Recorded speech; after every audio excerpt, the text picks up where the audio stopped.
Ավետարան ըստ Մարկոսի 6. Հիսուսի այցելությունը Նազարեթ։ Եվ այնտեղից եկավ իր գավառը,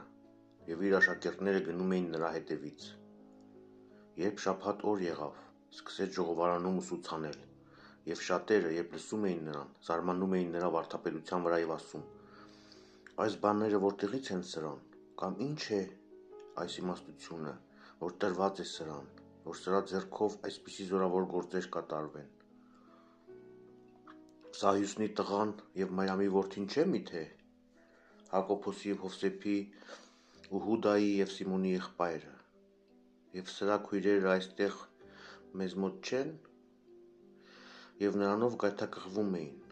և Հիսուս նրանց ասաց. Մարգարեն հարգված անձ է, բայց ոչ իր գավառում, իր ազգատոհմի և իր տան մեջ, և չէր կարողանում այնտեղ որևէ զորավոր գործ կատարել, այլ քիչ թվով հիվանդների վրա ձեռք դնելով նրանց բժշկում էր։ Եվ նա զարմանում էր նրանց անհավատության վրա։ 12-ի առաքելությունը։ Եվ շրջում էր շրջակա գյուղերում և ուսուցանում։ Նա իր մոտ կանչեց 12-ին և սկսեց ուղարկել նրանց երկու ու պիղծ հոգիների վրա նրանց իշխանություն տվեց։ Նրանց պատվիրեց, որ ճանապարհի համար գավազանից բացի այլ բան չվերցնեն, ոչ պարկ, ոչ հաց, ոչ դրամ գոտիների մեջ, այլ հագնեն հողաթափներ, և ասաց. ավելորդ պարեգոտ մի վերցրեք։ Եվ ասում էր նրանց. ինչ տուն որ մտնեք, այնտեղ օթևանեցեք, մինչև որ այնտեղից ելնեք։ Եվ ուր որ ձեզ չեն ընդունի ու ձեզ չեն լսի, երբ որ այնտեղից ելնեք, ձեր ոտքերի փոշին թափ տվեք, իբրև նրանց դեմ վկայություն։ Եվ նրանք ելան ու քարոզում էին, որպեսզի մարդիկ ապաշխարեն։ Եվ բազում դևեր էին հանում, բազում հիվանդների օծում էին յուղով ու նրանց բժշկում։ Հովհաննես Մկրտչի բանտարկությունն ու գլխատումը։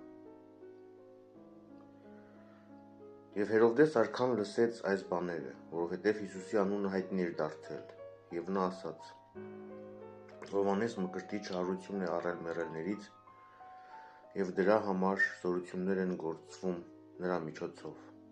Ուրիշներ ասում էին, թե Եղիան է, իսկ մյուսները, թե մարգարե է, կամ թե մարգարենի նման մեկը։ Երբ Հերովդես այս լսեց, ասաց. Հովհաննեսը, որի գլուխը կտրեցի ես,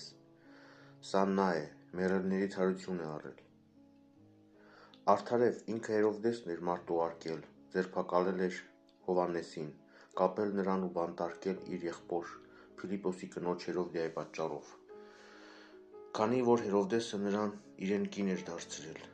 և քանի որ Հովհաննեսը Հերովդեսին ասում էր. քո եղբոր կնոջը քեզ կին առնելը անօրինավոր է, օրինավոր չէ։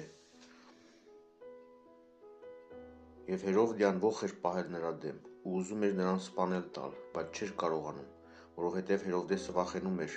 Հովհաննեսից, քանի որ նրան գիտեր որպես արդար և սուրբ մարդու, և նրան հովանավորում էր,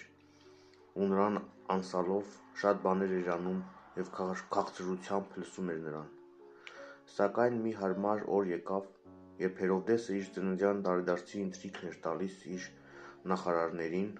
Գալիլեայի մեծամեծներին և հազարապետներին։ Եվ երբ Հերովդիայի դուստրը ներս մտավ և սկսեց պարել, դուր եկավ Հերովդեսին և սեղանակիցներին, թագավորը աղջկան ասաց. ուզիր ինձնից ինչ որ կամենում ես, և քեզ կտամ։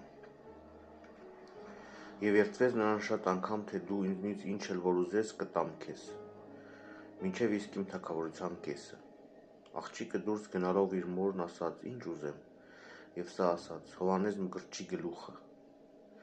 Եվ աղջիկը շտապով վերստին մտնելով թագավորի մոտ ասաց. ուզում եմ, որ հիմա ինձ տաս սկուտեղի վրա Հովհաննես Մկրտչի գլուխը։ Եվ թագավորը սաստիկ տրտմեց, բայց իր երդումների և հրավիրարների պատճառով չուզեց նրան մերժել։ Եվ թագավորը իսկույն դահիճ ուղարկեց ու հրամայեց բերել Հովհաննեսի գլուխը։ Եվ սա գնաց գլխատեց նրան բանտում ու նորագլուխը սկուտեղով բերեց և տվեց աղջկան։ Եվ աղջիկը տարավ տվեց իր մորը։ Երբ Հովհաննեսի աշակերտները լսեցին, եկան վերցրին մարմինը և դրեցին գերեզմանի մեջ։ Հացի առաջին բազմացումը։ Առաքյալները հավաքվեցին Հիսուսի մոտ ու նրան պատմեցին այն ամենը, ինչ որ արել էին և ուսուցանել։ Եվ Հիսուս նրանց ասաց. «Եկեք դուք առանձին մի ամայի տեղ ու մի քիչ հանգստացեք, որովհետև եկող գնացողները շատ էին, և հաց ուտելու անգամ ժամանակ չունեին։ Եվ նավակով գնացին մի ամայի տեղ առանձին, սակայն մարդիկ տեսան նրանց, որ գնում էին, և շատերը ճանաչեցին նրանց ու բոլոր քաղաքներից հետիոտն խուռներամ այնտեղ վազեցին և մոտեցան նրանց։ Եվ նա նավակից դուրս ելնելով մեծ ամբոխ տեսավ ու գթաց նրանց, որովհետև նման էին ոչխարների,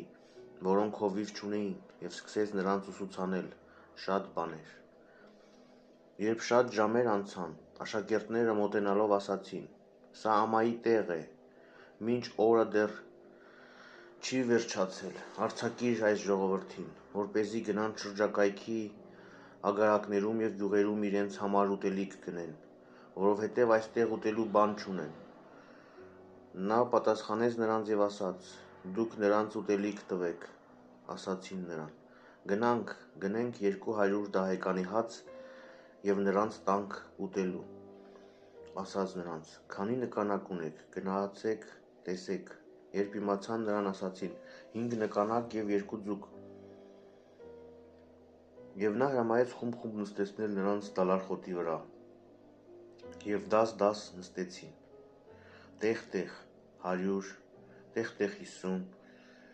Եվ նա վերցնելով 5 նկանակը և 2 ձկները, նայեց դեպի երկինք, օրհնեց, մանրեց նկանակները և տվեց աշակերտներին, որպեսզի դնեն նրանց առաջ։ Եվ 2 ձկներն էլ բաժանեց բոլորին։ Կերան և հագեցան, և 12 սակար լիքը կտորտանքներ վերցրին, ինչպես նաև ձկներից։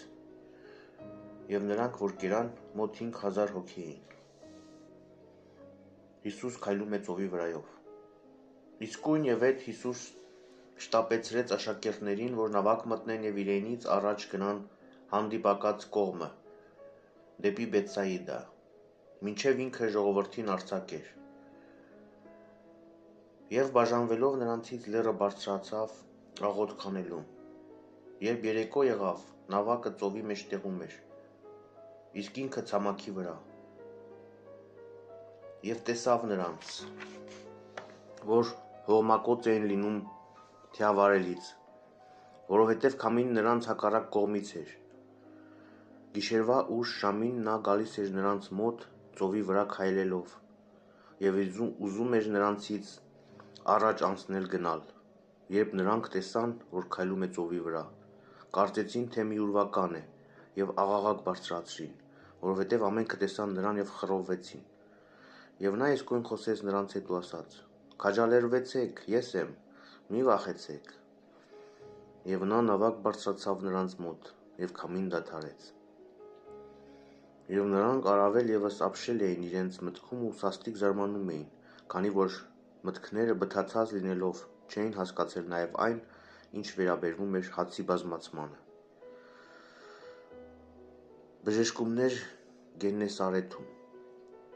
Երբ դիմացի կողմն անցան, Գեննեսարեթի ցամաքը ելան։ Եվ երբ նավակից դուրս ելան, տեղի մարդիկ իսկույնևեթ նրան ճանաչեցին։ Եվ ամբողջ գավառում այս ու այն կողմ վազելով, սկսեցին մահիճներով հիվանդներ բերել այնտեղ, ուր լսում էին, թե նա գտնվում է։